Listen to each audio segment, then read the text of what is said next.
Bolsonaro sofreu uma duríssima derrota no TSE, porque o tribunal o absolveu das ações movidas contra ele pela realização de lives no Palácio da Alvorada e também no Palácio do Planalto. E por mais paradoxal que isso possa parecer, eu sei que você está pensando nisso. Como Bolsonaro foi derrotado? Se ele foi absolvido. Simples. Porque se ele fosse condenado, o prazo de inelegibilidade, palavra muito difícil de ser dita, não aumentaria. E ele poderia dizer que ele é um perseguido político. Mas agora com a absolvição, como ele pode falar que os tribunais o perseguem? Não perseguem, tanto que ele foi absolvido. Na sua opinião, eu estou reproduzindo por brotamento mesmo, hein? Na sua opinião, Bolsonaro, ele era melhor para ele ser absolvido ou ser condenado? Você concorda que é uma derrota para Bolsonaro? A narrativa que ele está sendo perseguido caiu por terra? Se você concorda que foi uma derrota, deixa o seu like e se inscreva no canal. Essa ação que foi movida contra o Bolsonaro ou julgada começou a ser julgada na semana anterior. Foi aquela ação movida pelo PDT e também por outros partidos pela utilização das estruturas do Palácio do Planalto e também do Palácio da Alvorada para fazer lives durante a campanha. Bolsonaro vai ser também julgado por outras ações no TSE pelo fato de ter feito campanha eleitoral durante eventos de celebrações públicas, como o 7 de setembro. Essas ações do TSE que foram julgadas ontem, elas acabaram sendo unificadas por serem muito parecidas e de modo praticamente unânime o TSE rejeitou todas as ações contra Bolsonaro. Por que de modo praticamente unânime? Porque nós tínhamos 3 ações e somente em uma dessas ações houve um voto favorável pela condenação do Bolsonaro, que foi o voto do ministro Floriano de Azevedo. Ou seja, em todas as outras 3 ações, são 7 ministros do TSE, Bolsonaro teve 20 votos favoráveis e apenas um voto contra. Ou seja, a vitória de Bolsonaro foi uma vitória acachapante. Acachapante. E a gente já sabia que isso poderia acontecer. E essa derrota acachapante é muito pior, ou essa vitória acachapante é muito pior para o Bolsonaro. A gente já sabia que o cenário era muito favorável para o Bolsonaro sair com uma vitória, entre aspas, do TSE. A Folha de São Paulo já havia apresentado na semana anterior esse cenário. O próprio Procurador-Geral Eleitoral, o Paulo Gonet, que é cotado para ser o futuro PGR, já havia indicado e solicitado o arquivamento dessas 3 ações contra o Bolsonaro. Então a gente já sabia que seria um julgamento rápido, mais rápido do que foi a condenação pela reunião com os embaixadores e que o cenário era muito favorável. Alguns falavam de multa e poucos apostavam na condenação, mas Bolsonaro desejava essa condenação com todas as forças. Ah, mas como que ele pode desejar uma condenação? Isso não iria prejudicá-lo? Não. Não pelo seguinte, não haveria efeitos práticos para o Bolsonaro. Porque Bolsonaro já está inelegível por 8 anos. Por conta da live ou da reunião que ele fez com os embaixadores. Se ele fosse novamente condenado, as maritacas aqui estão festejando. Se Bolsonaro fosse novamente condenado, o prazo dele ou o período dele não iria aumentar. Vamos supor que ele fosse considerado inelegível e condenado mais 4 anos. Não iria somar e ficar 12 anos inelegível. Não. Então não teria efeitos práticos. Ah, ele poderia ter que pagar uma multa, mas o partido paga. O partido tem ali um fundo partidário bilionário. Então estava tudo tranquilo para o Bolsonaro. A condenação dele seria ótima. Porque Lula e Dilma foram absolvidos em processos semelhantes no passado. Então o que Bolsonaro poderia falar? Olha, estão perseguindo. Lula e Dilma foram absolvidos, mas eu não fui. Eu já estava inelegível, não iria aumentar o meu prazo de cassação, mas mesmo assim o tribunal quis me esmagar, o tribunal quis pisar em cima de mim, todo aquele dramalhão que a gente já conhece.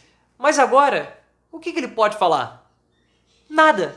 Foi absolvido e foi absolvido de modo unânime. Os advogados dele estavam reclamando dessa ação, porque eles estavam falando o seguinte: olha, houve uma unificação dessas ações contra o Bolsonaro. Eram ações diferentes, semelhantes, mas diferentes. E antes do resultado final do julgamento, alguns especialistas ouvidos pela Folha de São Paulo divergiram sobre essa unificação das ações eleitorais contra o Bolsonaro.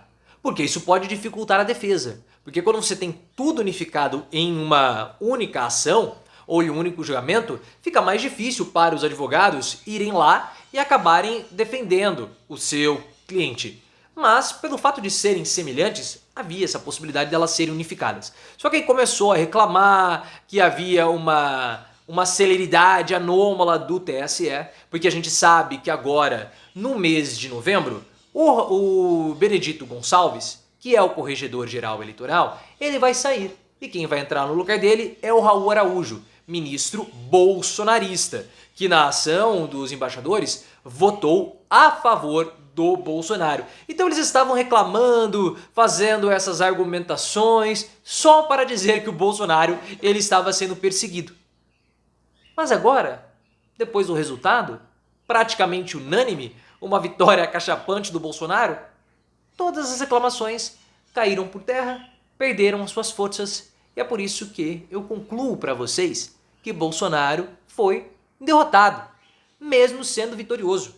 Se Bolsonaro fosse vitorioso, ele poderia continuar dizendo, olha, ou melhor, se ele fosse condenado, ele poderia continuar dizendo, eu estou sendo perseguido.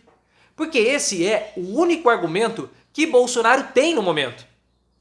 Ele vai ser preso. O próprio admite isso para os seus apoiadores, para os seus aliados mais íntimos. A condenação dele vai chegar. Ele sabe. Já é algo pacificado, ou até precificado. Então a única coisa que ele pode dizer é falar que ele está sendo perseguido. E o trabalho agora da justiça é mitigar esse argumento do Bolsonaro. Como o Bolsonaro foi absolvido, quem vai poder falar que o julgamento dele é parcial, que o julgamento dele é um julgamento injusto? Não é. Lula e Dilma foram absolvidos, Bolsonaro agora foi absolvido. Até o Alexandre de Moraes votou a favor do Bolsonaro. O que ele pode argumentar agora? Não pode. Não há absolutamente mais nada que Bolsonaro possa alegar. A narrativa dele de alegar perseguição foi completamente esvaziada e por isso que ele pode ter obtido uma vitória jurídica. Sim, mas no cômputo geral houve uma derrota política de Bolsonaro. Ele até mesmo insinuou perseguição com o indiciamento que ele teve na CPI dos atos antidemocráticos. Bolsonaro e outras 60 pessoas foram indiciadas pela relatora Elisiane Gama. E aí o que a defesa do Bolsonaro argumentou? Um relatório parcial, um relatório sem o devido processo de defesa, aquelas coisas todas, alegando que há uma perseguição jurídica e também política contra ele, Bolsonaro. O que ele vai dizer? Um parcial, não funciona, estão me perseguindo, porque é a única coisa que ele pode fazer nesse momento é adotar a estratégia da vitimização, que cada vez mais perde força. E por que ele precisa se vitimizar? Porque a única chance que ele tem de escapar da prisão é com uma fuga para o exterior. Tanto que o PL contratou advogados especializados em direito internacional para poderem acionar órgãos de proteção, órgãos de direitos humanos internacionais para dizerem que Bolsonaro está sendo perseguido. A única chance que o Bolsonaro tem de não ser preso é conseguir o asilo em algum país e fugir. Mas para ele conseguir o asilo, tem que ser mostrado perseguição jurídica aqui no Brasil. Com essa derrota, ou com essa vitória no TSE, a força dessa narrativa fica mais fraca. E o Bolsonaro tem todo um histórico muito ruim diante da comunidade internacional. Ele é visto como um pária. O PL precisa avaliar, e essa é a mensuração que o partido tem feito, se é melhor para 2024, na campanha dos prefeitos, melhor o Bolsonaro preso ou melhor o Bolsonaro solto no exterior fazendo campanha política. Vamos ver o que vai acontecer. Eu vejo que essa foi uma séria derrota que Bolsonaro teve. Mesmo ganhando, ele perde. É de fato um fracassado.